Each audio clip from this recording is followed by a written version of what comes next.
Good morning, good afternoon, good evening, everybody. My name is Audria Tops Harjo, and I am the COO of A44 Games here in Wellington, New Zealand, and also the founder of IFX. And today we're going to focus on virtual production. We have an esteemed guest. I hope you had a chance to check out their featurettes this coming past week. So we have Charles and Laure and Elton, John, Jennifer, and Ao. Ao, right? Yes. Io. I knew I was gonna mess that up. Anyway. All right, you guys. I want to really focus on the future of education and representation in the space for virtual production. I know you guys have worked hand in hand. Jennifer, I was so impressed with your work and your educational journey. Could you tell me, how do you feel about the next wave of virtual production and motion capture in your space and getting representation in your area? Yeah, I really think that we're definitely moving towards we're going to see a lot more machine learning showing up. I think we're going to see that starting to change what we need to focus on, how we set up for our shoots. I think it's going to definitely expand the ability for remote collaboration and for more and more people to have access to this kind of technology and be able to elevate the results that we're seeing on every level, from small independent projects to large feature films or AAA games. So I think that's really going to make a big difference, as well as the ability to see these types of new technologies show up at the university level as well. That's fantastic. So Elton, you set up an entire division for you to educate and work with the HBCUs. So tell me, how is that going, and what's the next steps for you? Yeah, there's a lot of different intersections and opportunities. Leverage like pre-existing, careers with immersive technology and virtual production. So we have a program that we kicked off with Facebook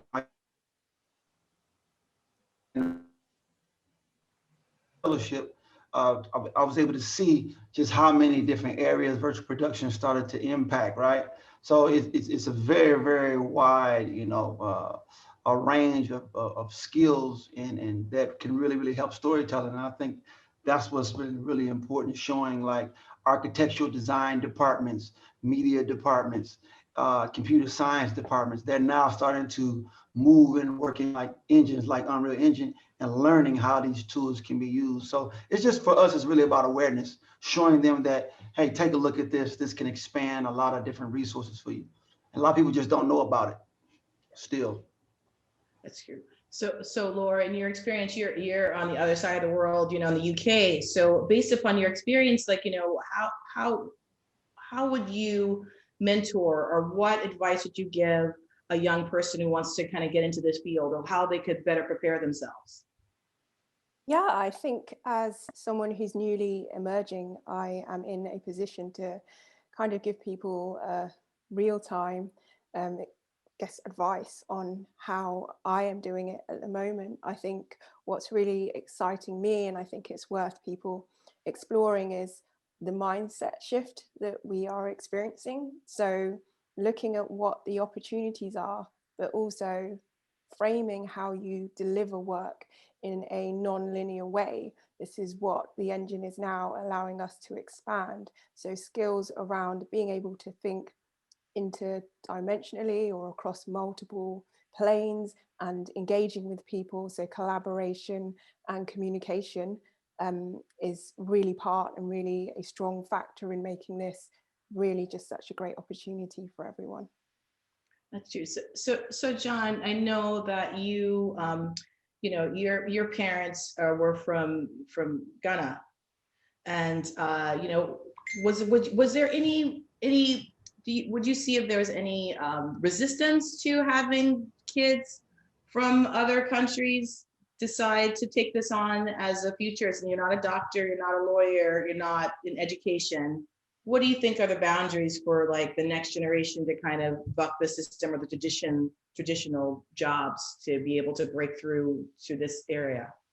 Yeah, I mean, I feel like technology is moving forward regardless, and you can have children in a village that have phones, and they know how to move things. My daughter knows more about technology than I do. I'm asking her, well, how do you do this and how do you do that? So technology is going to play an expansive role in education. I was somewhat resisting technology in a way because I felt, I saw some of the dangers of it, but I realized, when coming to realize that no matter who's using the technology, it can propel and move people forward in a very positive way. Case in point, at GRX, we're working with Verizon Innovative Learning to teach students through music. And through pop culture and arts has always been a powerful medium. So with the advent of technology and the way that virtual reality is opening that door, it now closes the gap, or it can help close the gap for students that have been failed traditionally in education spaces, without being able to tap into a place where they feel like they can really tap into their own gifts and talents. So it's exciting what technology does and what it offers. That's great. So Charles, I know you've been able to kind of graft your life around all of your childhood loves and follow your passion and your bliss. Yes. So that took a tremendous courage. What would you say would inspire a younger person to kind of take that path less traveled, or would you like it to be more traveled? I think because you've kind of blazed your own trail. I like to see further traveling. I think what's gonna, further it is access. As somebody that had a little bit of access growing up and been able to make some steps forward, I think access to technology, to different forms, the democratization of technology will definitely push people forward. We're going to see new forms of creativity and new sciences birth as technology improves. That's fantastic. So Io, so your journey, is taking you across the world. What would you say would benefit a young person who wants to see this as their future? Like, what would you tell them? I would tell them get into OpenXR. Basically anything XR. So that's a virtual reality, mixed reality, Magic Leap, PlayStation VR. I kind of echo what John and Charles said. Like technology is definitely the wave of the future. So you definitely need to be on the bleeding edge of that stuff. Like Magic Leap is kind of mixed reality. PlayStation VR was kind of games focused. Magic Leap is kind of wider, like focus. Like we have medical, we have like automotive, we have defense applications. Like literally right now we're kind of like on the verge of like a huge and like kind of like another industrial gold mine in terms of like XR. So if you can get into anything XR, OpenXR, Vulkan, graphics, programming, that kind of stuff, that's like you're already ahead of the curve at that point. That's fantastic. So what do you think would be a barrier to POCs or underrepresented people to break into this field? And that question can go to anyone. I think hardware is our biggest barrier to enter into the field itself. We need computers powerful enough that can handle the technology and the software that's being presented to us. So it's just, I need access to hardware, such as I need a VR headset, an AR headset. I need a computer. I need a microphone. I need a soundboard. And then the software, mostly is a lot of it is free. So, Fruity Loops built a whole generation of musicians. And I think Unreal and Unity will build a whole layer of reality scientists, people that play with reality in both virtual space and augmented space. It's true. And to piggyback on that, I definitely am aware of the advantage that I was given, and that I grew up in a predominantly Caucasian neighborhood or county even. So even the public school that I went to, my public high school, had a broadcast journalism department.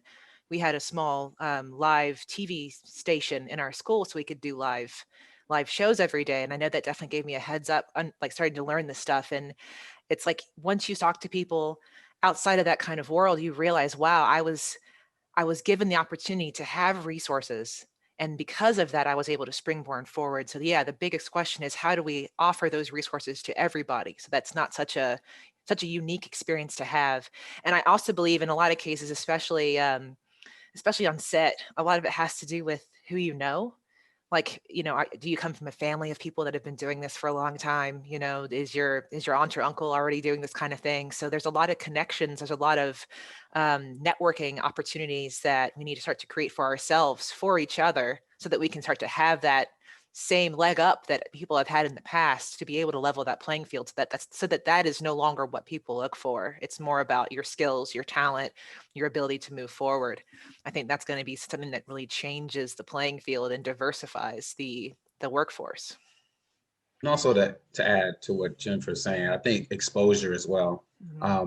You know, people in underserved communities at times can get a pair of Jordans, for $300 if they, figured out how to get it done. So I feel there is the access, definitely, but also just knowing that it's available.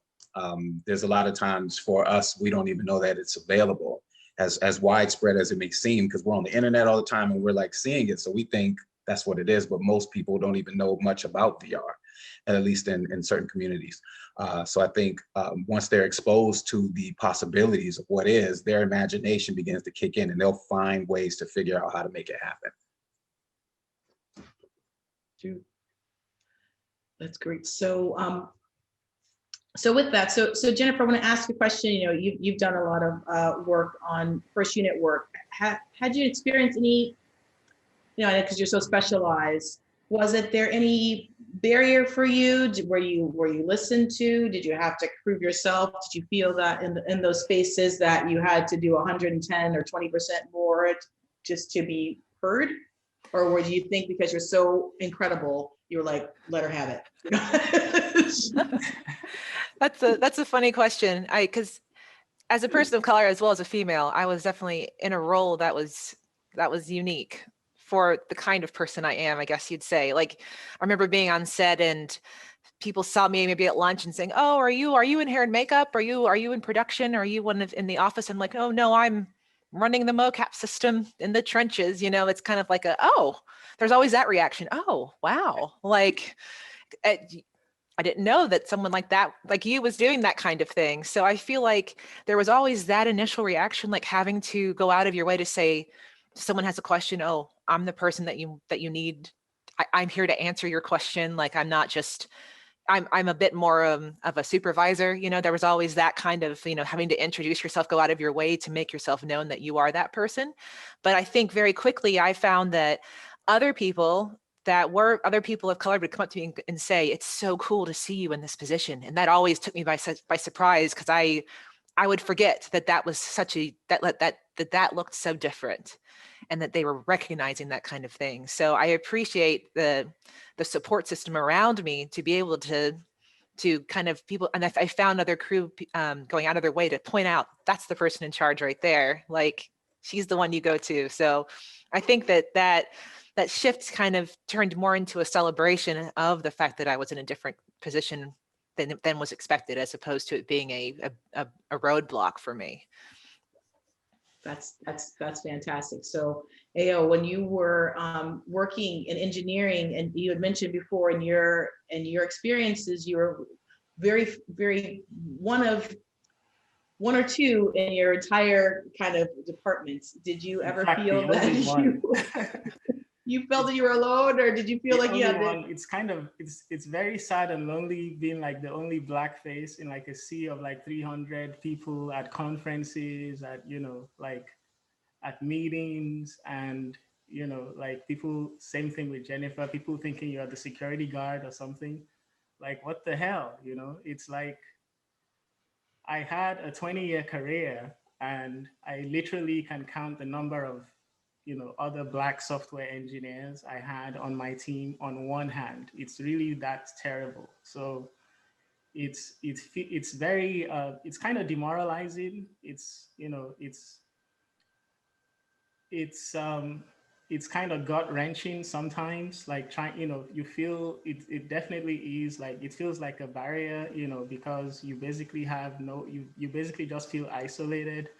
But at the same time, it's one of those things that where you're just like, well, I'm just going to make exactly what Jennifer was saying. Like, you have to do like 110% and just be better than everyone else. You basically have to keep on top of all the technologies.